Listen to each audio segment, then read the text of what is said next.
In this video, we're going to begin our discussion of linear regression.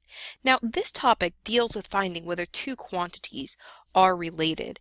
And as we do so, then we have three follow-up questions. So, if so, one, how are the two quantities related? There are two ways in which quantities can be related. They could be positively or directly related. An example of this would be your height in inches and the number of times you hit your head on the cabinets in the kitchen. We expect that an increase in height would lead to an increase in the number of times you hit your head on the cabinets. This is an example of quantities that are positively or directly related. On the flip, we could have quantities be negatively or inversely related. An example of this is your height in inches and the number of times that you need to use a step stool to get things from the taller kitchen cabinets. Here, an increase in height would suggest a decrease in the number of times that you need to use a step stool to reach high objects. That would be an example of a negative or an inverse relationship. So that's our first question. How are two quantities related? The second question that we ask when we're trying to determine whether quantities are related is how predictable is their relationship? The predictability between two quantities could be fairly strong. An example of this might be the number of inches of rainfall and the depth of the local pond. On the other hand, the predictability could be fairly weak between two quantities. An example of this might be the amount you eat for breakfast and the score that you get on the exam that morning.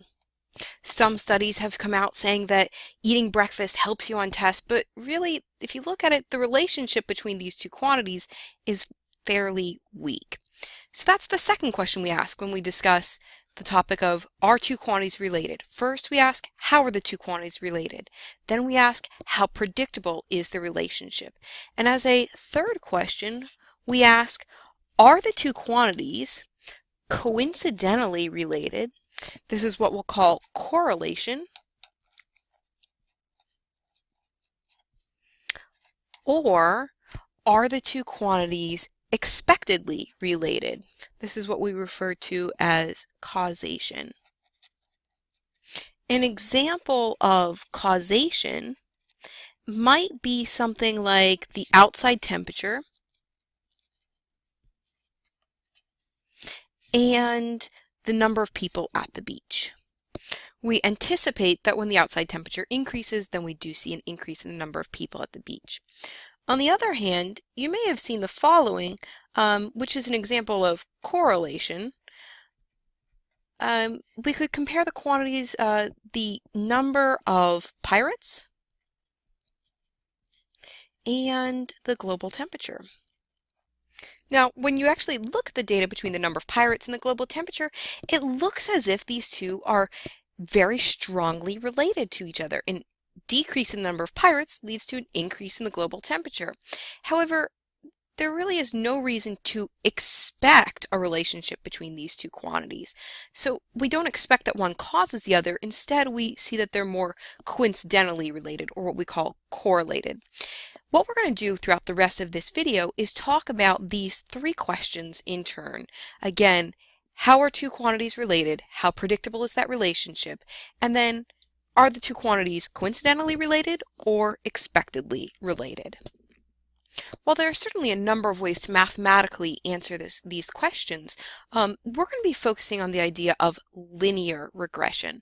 So our goal will be, given two quantities or two sets of data, can we find whether these quantities are related, and can we express that relationship using a line? To begin with then, as we start with the first question, how are two quantities related, we're going to consider the regression line. So as we look at the regression line, we're going to work with an example, and the two quantities that we're going to compare throughout this video are going to be the number of hours of sleep that somebody got the night before, and then the number of cups of coffee they consumed that day. And we will represent the first quantity, number of hours of sleep, with the variable X, and the second one, number of cups of coffee, with the variable Y.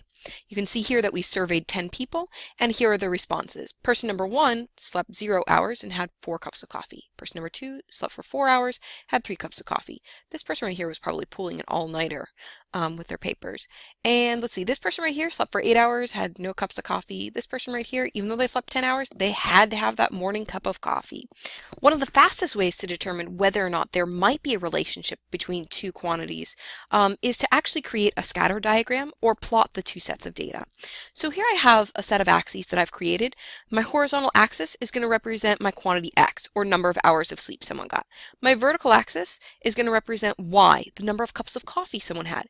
So we're going to go through, identify each of our people, and plot them on this scatter diagram. So again, person 1 slept for 0 hours, but they had 4 cups of coffee. So we're going to plot them right there. Person 2, 4 hours of sleep and 3 cups of coffee. They're going to go right about here. And we're going to continue with all 10 of the people in our data set. When finished, our scatter diagram should look something like this. Now, since we're dealing with regression lines, since we're talking about linear regression, the question is, could I draw a line to estimate the relationship that I see? So I'm going to get a red marker here, and it almost looks like, yeah, there is a line that kind of represents the data, and if I were to sketch it in, it would look something like right here. We call this line the estimated regression line. Recall that the formula for a line is typically given by y is equal to, depending on the book you're using, ax plus b. You may be more familiar with the representation y is equal to mx plus b, where for our purposes a is the slope of the line. Here we have a negatively sloping line, so we anticipate that a should be negative, and b is what we call the y-intercept. And that's simply where it hits along the y-axis. That's going to be this value right here. That's the value of b. Now, we could try to estimate what this line looks like just by looking at the graph, but we really don't want to do that. We want to find the best fitting line to the data. Now, one method to do so is called the method of least squares. What this method seeks to do is to minimize the difference between the actual data values and the estimated regression line. So if we use the method of least squares, what are the formulas we get for these coefficients a and b? They are the following, and we'll talk about what all of these are in just a moment, but here are the formulas. For a, our slope, we have n times, remember that this Greek letter sigma, capital sigma, represents the sum of. So we have n times the sum of my x value times my y value. That's number of hours of sleep times the number of cups of coffee consumed, minus the sum of all of the number of hours of sleep times the sum of the y values, number of cups of coffee, over n times the sum of the x values squared, minus the sum of the x values squared. Again, this gives us our slope. Now, what is this n? Here, in both of these equations, n is equal to the number of data points. In our example, we had a total of 10 data points that came from the 10 people whom we had surveyed. It's not 20 because even though you see 20 numbers, remember, we surveyed 10 people and we asked them to give us two quantities, number of hours slept and number of cups of coffee. So we only have 10 pairs of. So when we go to calculate our slope A and our y-intercept B for this best fitting line to represent the relationship between the two, remember that we'll be using 10 for n. But what about all these other sums? We need to actually acquire that from our data. If you have a fancy calculator, you're actually able to enter these as two sets of data, and your calculator should be able to just give you the value of A, your slope, and your intercept B. But if you don't have a fancy calculator, you can actually do this by hand. So we're going to create some additional columns. I'm going to create a column going back to our formulas for A and B. Let's remind ourselves of the different sums that I need. Let's see, we need the sum of x times y. So I'm going to take and multiply every pair x value times the y value. And we'll create a third column here for that. And then at the bottom, we'll sum it all up.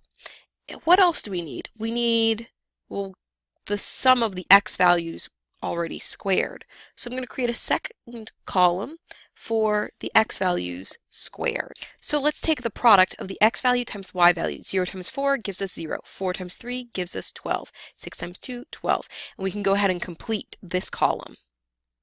Once we've completed the column of x times y, let's now square all of the x values. 0 squared is 0, 4 squared is 16, 6 squared is 36, and so on and so forth for the remaining. But what we needed by our formulas for a and b is the sum of the x values times the y values, or the sum of the x values squared. So we're going to come back to our chart right here as we look at the various columns, and at the bottom we're going to create a new row, and this is going to be the sum of all previous rows. So if I were to sum up the first column, what I would obtain is 65.25, and likewise we can sum up the remaining column, and this is what we obtain. Now remember that Greek letter sigma represents to sum up, so this quantity of 65.25 is the sum of the x values. This quantity of 16 is the sum of my y values. 75.5 is the sum of the x times the y values, and the final value here is the sum of the x values squared. And we're going to be able to use all of these sums when we go to calculate a and b. Now that we have these, let's go ahead and actually calculate the value of a, or the slope to our line.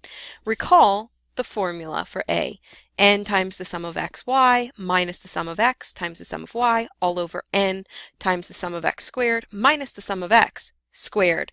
So comparing to our chart where we want to pull all these values, the sum of xy, we should replace that with 75.5, and again replace with 10. The sum of x should be replaced with 65.25, the sum of y with 16, and when we do so, we obtain the following, something that looks like this, and performing our algebra, our calculator will give us a number that looks like negative 0.3915657755 ... Or we could say that the slope is approximately negative 0.39. In a similar manner, we can look at the formula for b, and replacing sum of y, sum of x, and a with their appropriate values, plugging it into the calculator, we obtain that b is equal to 4.1549 blah blah blah blah blah, or approximately 4.15. Together then, we have our estimated regression line using the method of least squares. We have y is equal to, remember it's ax plus b, it's equal to negative 0.39x plus 4.15. This right here is our best fit line. So given this regression line between our two sets of data, let us recall the first question we sought to answer.